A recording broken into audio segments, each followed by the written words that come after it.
So good day, ladies and gentlemen. My name is Jan Eli Caballero, and today I will be discussing all about the different stories presented throughout the course of this semester. Now, in total, there are 7 stories that were discussed during in this course. So let's get into the first one. So the first story that was discussed in this course was Beowulf. So Beowulf is an epic poem of the Anglo-Saxon period, which is one of the most important and very famous poem. So I will give you a summary of the story of Beowulf. So in Beowulf, Hrothgar is the king of Danes in southern Denmark.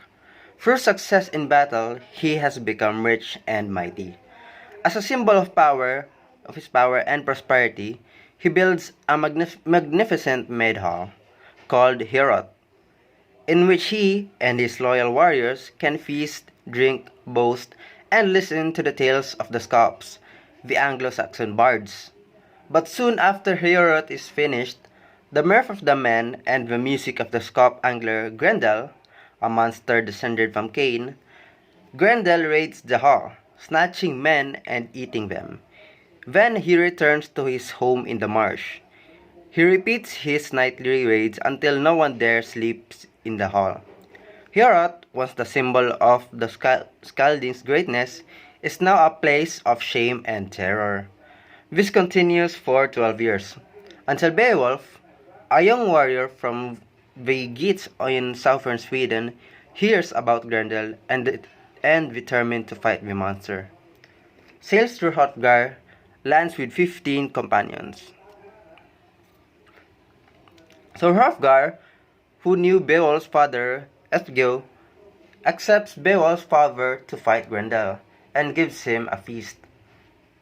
Though Beowulf and Unferth, a warrior loyal to Hrothgar, exchange insults, that night, the warriors sleep in Heorot, with Beowulf keeping watch. Grendel arrives and consumes one of the warriors, then reaches for Beowulf. Beowulf, famous for his powerful grip, which is as strong as the grip of 30 men, struggles with Grendel, tearing off the monster's shoulder and arm. Grendel returns to the fence to die. His arm is hung as a trophy under the roof of Heorot. Hrothgar gives a second feast to celebrate Beowulf's victory. At the feast, Hrothgar generously rewards Beowulf with treasure. The scop sings again, and Beowulf is praised until nightfall. That night, Grendel's mother comes to the hall from her home at the bottom of a lake, seeking revenge for the death of her son. She grabs Asher, a favorite warrior and advisor of Hrothgar's, and consumes him, then returns home. In the morning, the warriors follow her tracks to her lake, where they see Asher's head. Beowulf enters the lake and swims for hours before reaching her cave at the bottom. He fights with Grendel's mother, but the sword hunting, which Unferth lent to Beowulf in a sign of fellowship, fails for the first time. From the treasure hoard in the cave, Beowulf seizes a sword forged long ago by giants and kills Grendel's mother. He sees Grendel's body and removes the head, and takes it and the hilt of the giant's sword. The blade melted on contact with the monster's blood back to Hrothgar.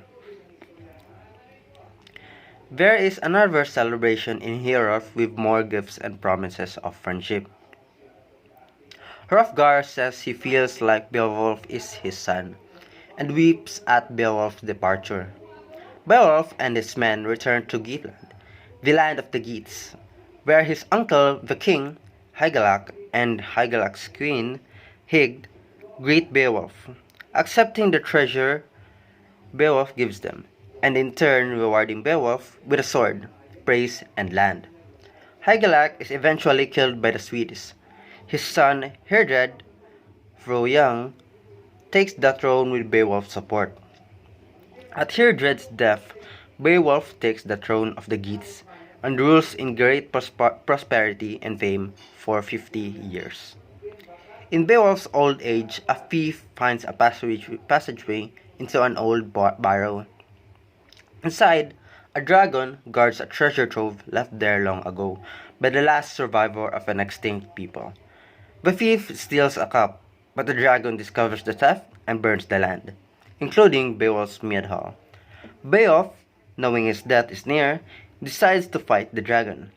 Accompanied by his kinsman Wiglaf, 10 warriors, and the thief Beowulf sets out to confront the dragon. But when Beowulf and the dragon fight, all of Beowulf's men flee except Wiglaf. With Wiglaf's help, Beowulf kills the dragon, but not before he himself is terribly wounded. Before he dies, Beowulf tells Wiglaf to rule after him, and to build him a funeral barrow that overlooks the sea. Wiglaf chastises the men for abandoning their lord. A messenger sent to tell the Geats of Beowulf's death also warns of hard times for the Geats. Now that Beowulf is dead, the Geats build a pyre and cremate Beowulf, then construct a barrow overlooking the sea, burying the dragon's cursed treasure with him. That is all for the story of Beowulf. Next, let's talk about the great Queen Nefertiti. So Queen Nefertiti, the Egyptian wife, mother, queen, and icon, Nefertiti was the great royal wife of King Akhenaten, and in contemporary Western culture is perhaps ancient Egypt's most famous queen. As the iconic bust in the Berlin Museum evinces, she and Akhenaten produced 6 daughters, a female royal contingent that enjoyed unusual prominence during Akhenaten's reign. In fact, Nefertiti holds the position as the Egyptian queen with the most surviving appearances on monuments and other artistic mediums. So during his reign, Akhenaten enacted a series of shocking religious and societal changes that recentered the Egyptian pantheon around a formerly peripheral god, the Aten. This political move most likely created a place of prominence for Nefertiti within official mediums. To cement the pharaoh's societal changes, greater authority was placed on the royal family, a decision in which Nefertiti's influence was continually emphasized. As a result, Nefertiti is frequently shown making offerings to the Aten without her husband, suggesting that she possessed an unusual level of autonomy in the Egyptian court.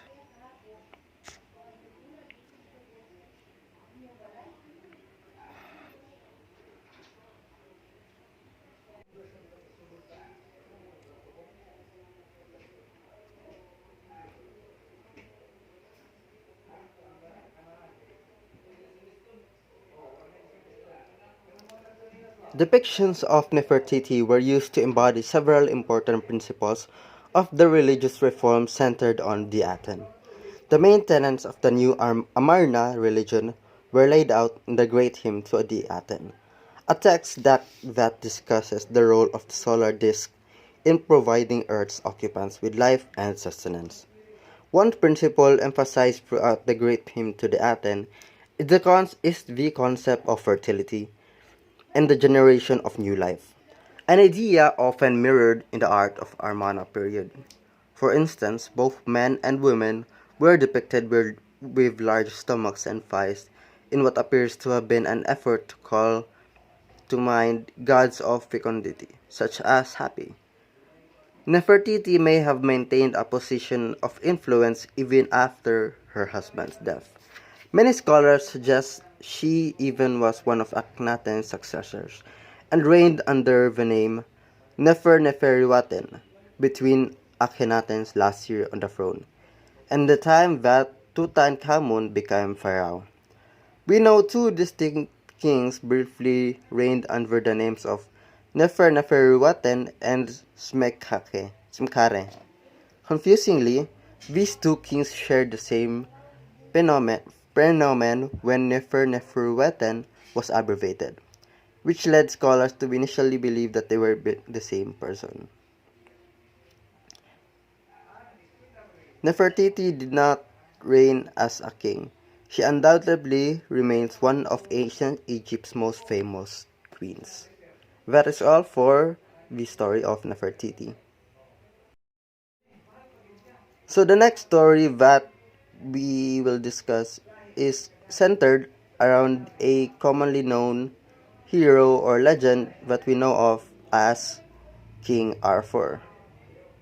So King Arthur, the mythological figure associated with Camelot, may have been based on a 5th to 6th century British warrior who staved off invading Saxons. So who was King Arthur? King Arthur is a medieval mythological figure who was the head of the kingdom Camelot and the Knights of the Round Table. It is not known if there was a real Arthur, though it is believed he may have been a Roman-affiliated military leader who successfully staved off a Saxon invasion during the 5th to 6th centuries. His legend has been popularized by many writers, including Geoffrey of the Monmouth. So little is known about the possible figure who inspired the story of King Arthur, a heroic monarch who has been a popular mythological and literary character for some time. It has been suggested that the real-life King Arthur may have been a warrior or officer of Roman affiliation who led a British military force against incoming Saxon forces during the 5th to 6th centuries AD. Still, Celtic monk Gildas wrote of the Saxon invasion in his work The Ruin and the Conquest of Britain, citing the conflict at Badon Hills, and no warrior named Arthur is mentioned. In contrast, the 6th century bard Aneurin crafted the Welsh collection of poems, the Gododin, in which a heroic Arthur is spoken of, yet the work is originally shared orally as opposed to being written down. It is impossible to ascertain if Arthur was part of the original story. Another poet, Taliesin, mentions a valiant Arthur in his work as well. Next, we have the Philippine mythology, the Baconawa. The Tale of a Dragon and Seven Moons.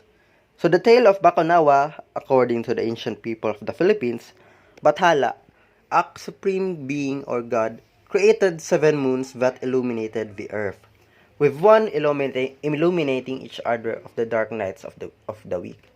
So every evening was ever so brightful and so beautiful because of these moons.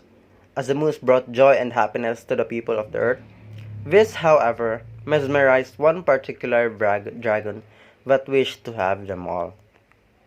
So the Bakunawa, a huge serpent-like dragon that coiled around the earth and ruled the oceans, first fell in love with the heavenly magnificence of the 7 sisters, such that he envied the Almighty for his creations. But to the people of Earth's collective dismay and disappointment, the dragon swallowed the moons one by one.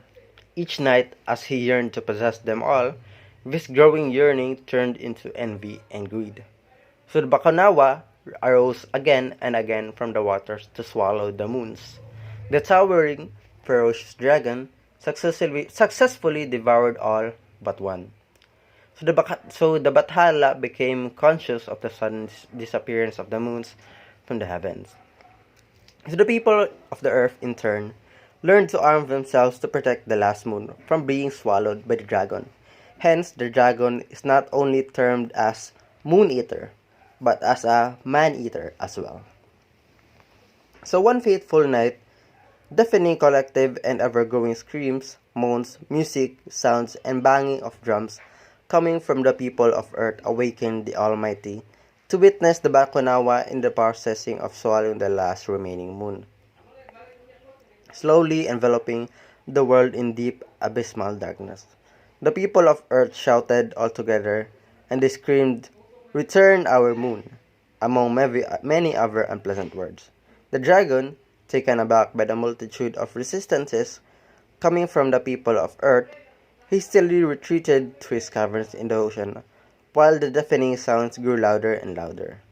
The last moon, now returned to the skies above, illuminated the dark skies once more, and the people of Earth rejoiced as the dragon hastily returned, hiding inside his caves waiting for another right moment to gobble the last remaining moon to prevent this from happening again.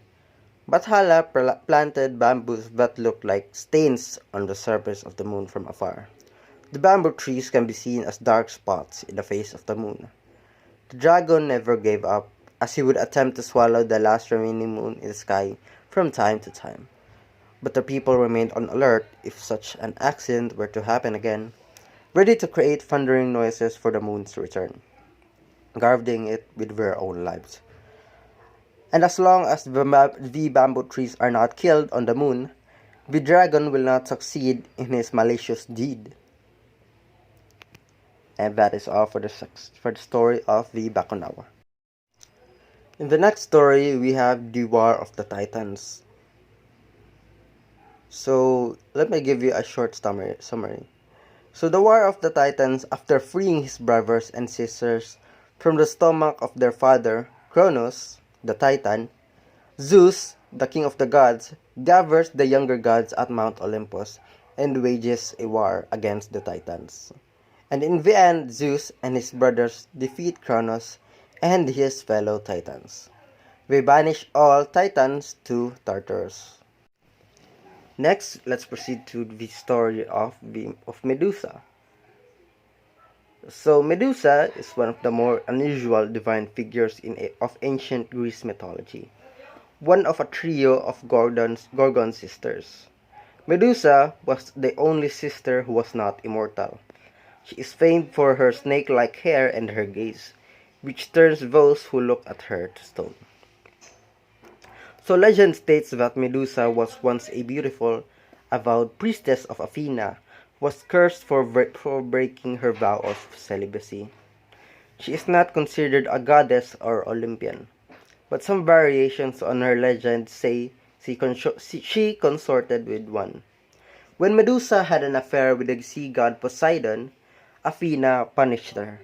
She turned Medusa into a hideous hag, making her hair into a writhing snake's, and her skin was turned into greenish hue.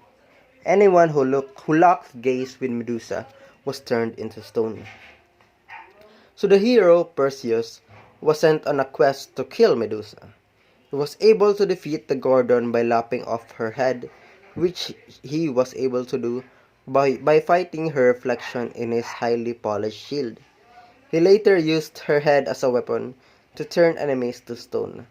An image of Medusa's head was placed on Athena's own armor, or shown on her shield.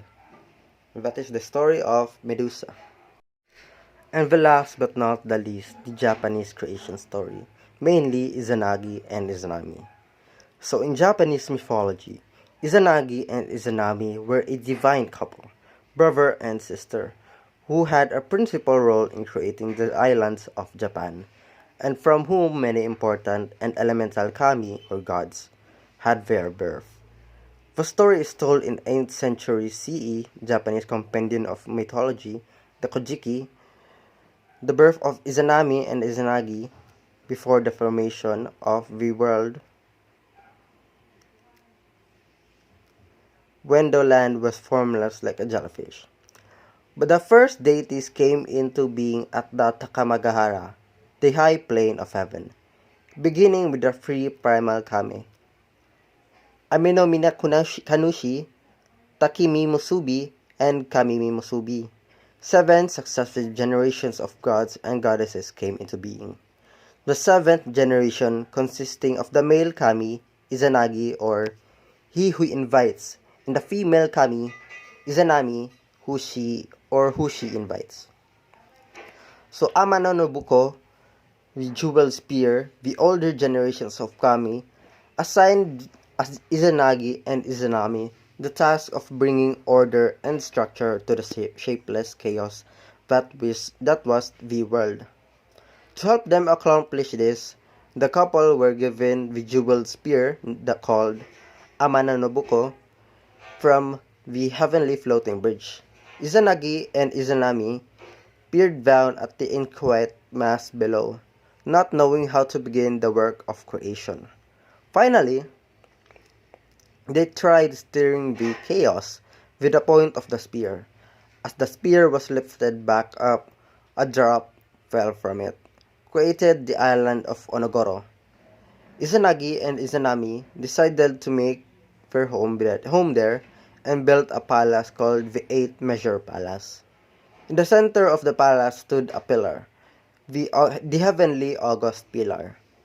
And from then on, the creation of the world continued by them giving birth to offspring that will later turn into the different kami or gods of nature and the elements. And that is all for the creation story of the Japanese.